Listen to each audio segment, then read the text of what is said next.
Now, Apple facing fresh calls to withdraw its controversial artificial intelligence or AI feature that's generated false news alerts on its latest iPhones. The feature meant to summarise breaking news notifications, but in some instances has invented entirely false claims. On Friday, it said Luke Littler had won the World's Darts Championships hours before it had even begun. The National Union of Journalists and Reporters Without Borders are calling for Apple to drop the feature. Well, AI and tech expert Dan Sodergren is here. Hello, Dan. Oh, hi there. First of all, just give us a bit of info in terms of the tech. How is this done, and where is it? How do you get the false information from? Well, number one, I do talks on the future of work and AI, and I'm certainly not biting the hand that feeds me here. I believe that AI is tremendously important for the future, and it's the fifth industrial revolution we're in. So it's also not Apple bashing. I know they're a $1 trillion organisation and a great brand, but that's the thing, isn't it? Because they're such a big brand, this is actually a really important thing, because the trust kind of being eroded here, not only just in AI, but also in Apple.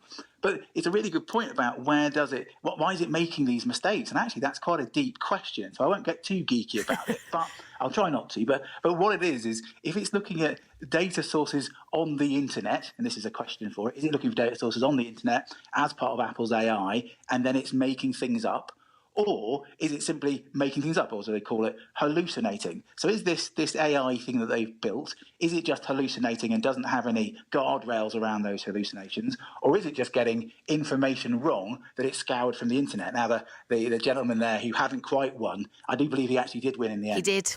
There we go. So is the AI being even cleverer and predicting the future? No, it's not.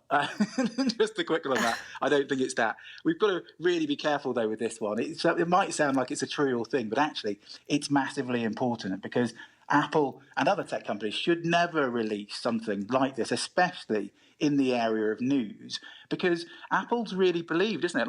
Lots of people have Apple devices, have a really good brand halo around them, and we believe the stuff that comes off Apple phones and Apple devices. So to have that trust eroded away by this mistake, I think is a huge thing. Yeah, and Apple updating the feature just to clarify where the information comes from and asking users to report errors.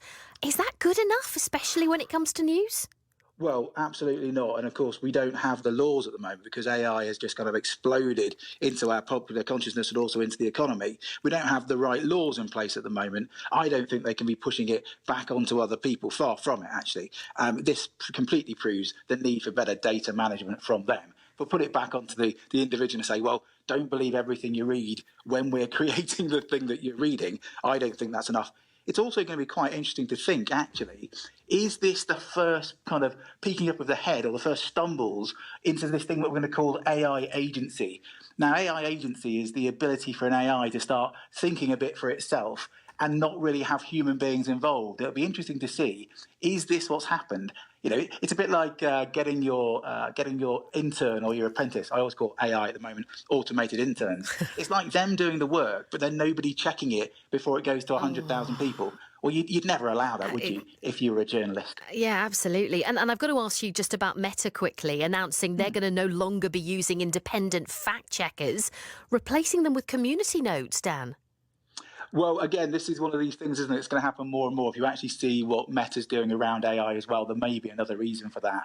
I think we've got to be really careful with society, especially as we keep using AI more and more for work, that actually there's got to be better laws around this. They're not allowed just to say, oh, we're handing it all over to the machines, don't worry, if no one's actually seeing what the machines are doing and the machines are doing things wrong.